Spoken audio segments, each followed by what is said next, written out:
Angelic Lasso at Reverend Father Jeff Santos. Barangay Simbayanan. Barangay Simbayanan.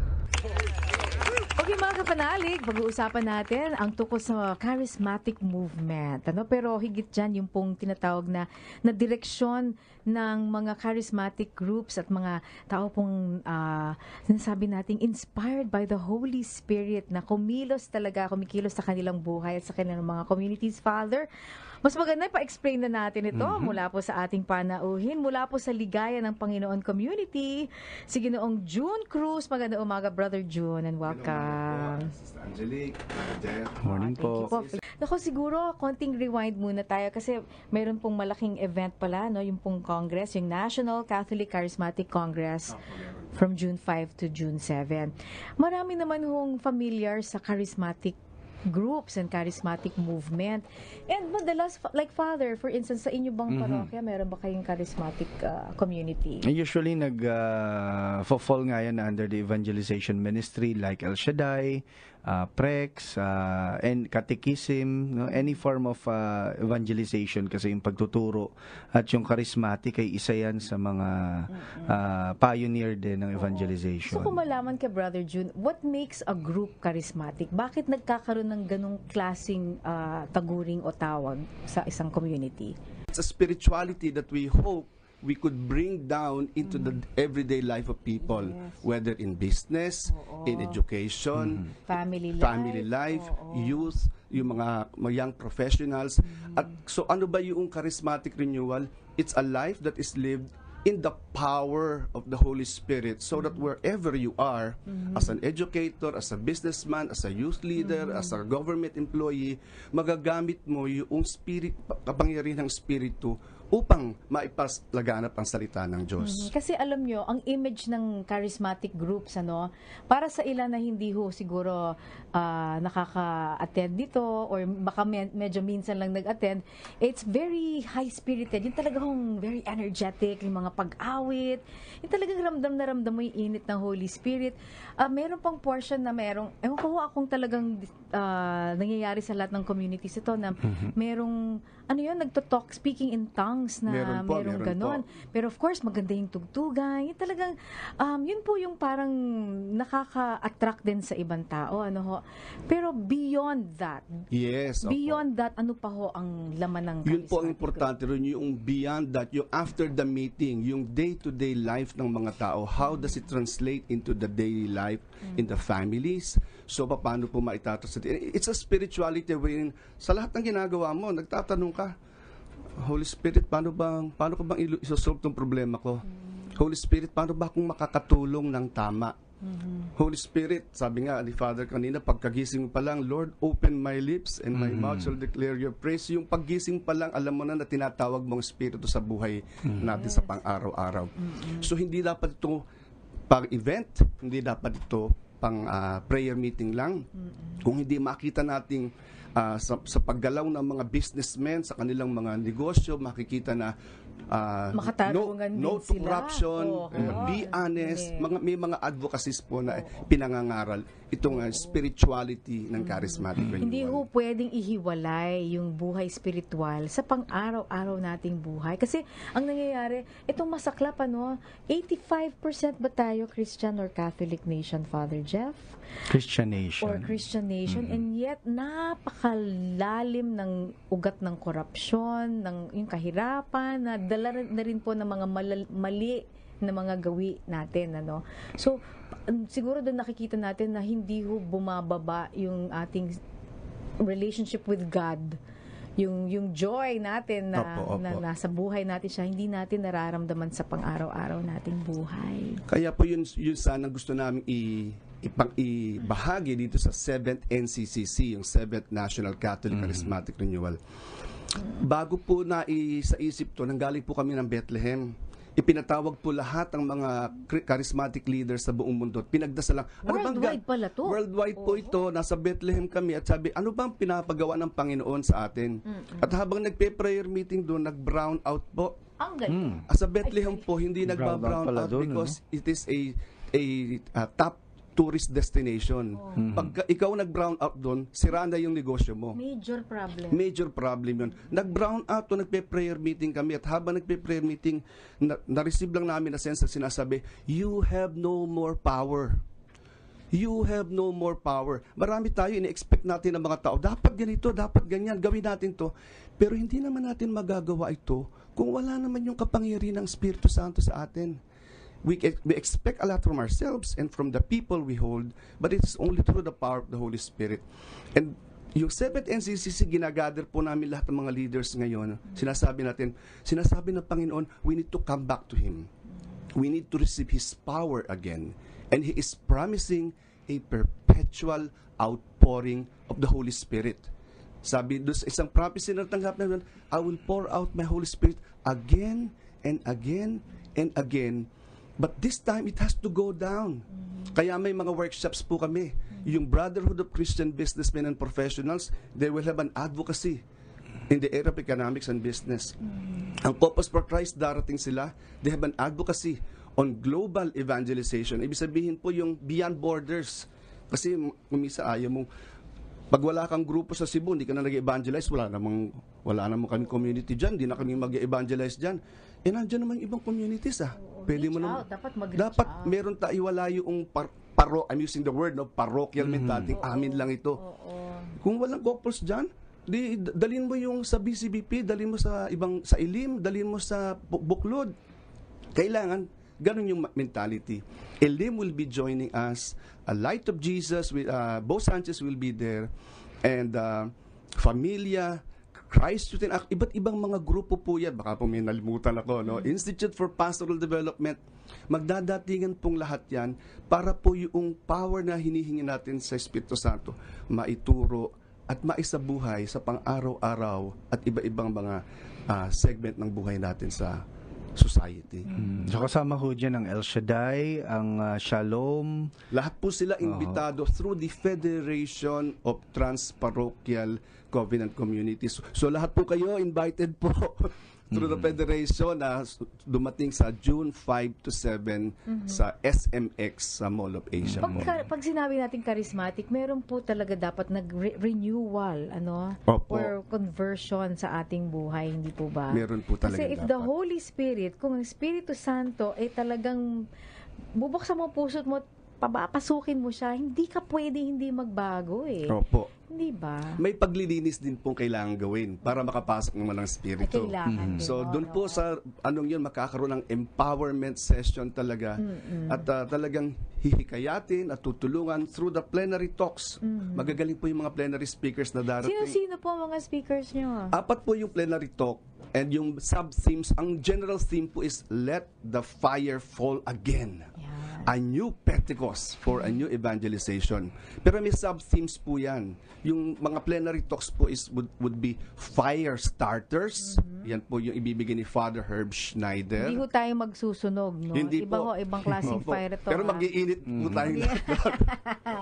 Fire starters. Okay. And then fanning the flame. Talagang kailangang paypayan para kumalat ang apoy ni Dr. Jake Yap. And then spreading the fire ni Brother Bo Sanchez. And then let the fire fall again ni Attorney Bobby Kitain. Now, kanya-kanyang realm of expertise, pero magagaling po lahat itong mga plenary speakers natin aside from the workshop mga facilitators natin. Kailangan po ba miyembro kayo ng isang charismatic group para maka-attend nito? Hindi po, kasi alam niyo po, sa katotohanan lang, tayong lahat naman dapat charismatic Because sa pagbibinyag pa lang natin, binigay ng Espiritu sa atin. At kung meron tayong Holy Spirit, tayo ay charismatic. And therefore, lahat po ay inaano yan, lalo na po yung mga nasa mga parokya, yung mga nakikinig ngayon pwede ba kami dyan? Open po yun, yung aming registration for everyone, especially in the parishes, para makita ninyo yung tunay na significance at tunay na spirituality ng charismatic renewal all throughout the Philippines.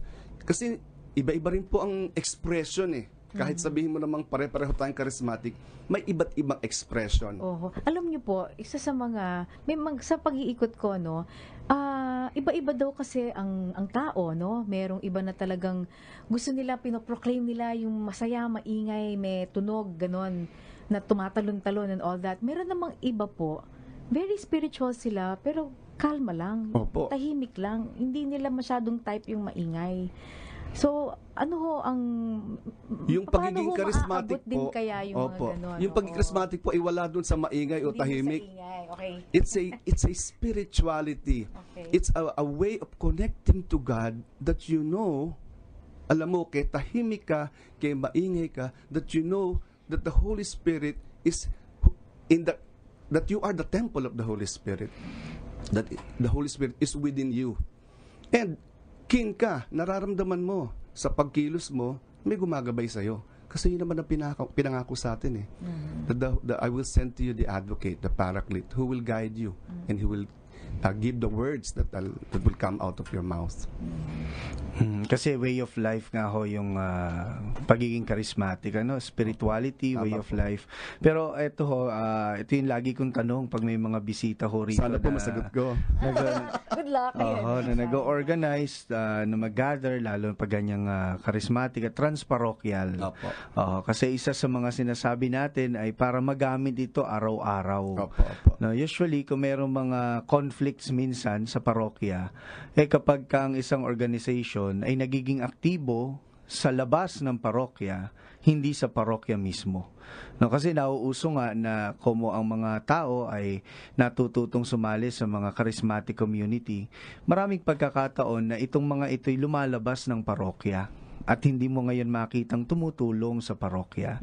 Ito ho bang ating gathering na ito ay, kumbaga, ang end point nito ay papuntahin pa rin sila pabalik ng kanilang parokya. Kasi there is no other way of living the life in the Spirit na kung saan dapat doon sa parokya nila yun gagawin.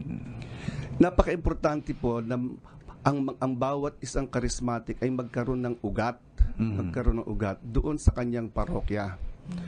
Hindi naman ibig sabihin na lahat sila ay magsisilbi sa parokya. Pero kinakailangan alam nila na they are established there, and their mere presence in parish activities is very, very important. Now, meron po namang may mga giftedness. At napaka-importante naman na yung gift na binigay ng Holy Spirit magamit mo sa tamang lugar at sa tamang paraan. And therefore, kung ang giftedness mo ay nandoon sa choir ng parokya o yung giftedness mo ay nandoon sa commentator, yung iba ay magaling talaga sa organization ng mga iba, kailangan magamit mo doon. And the more that the Holy Spirit taps, the more na magagamit ng Panginoon, the better.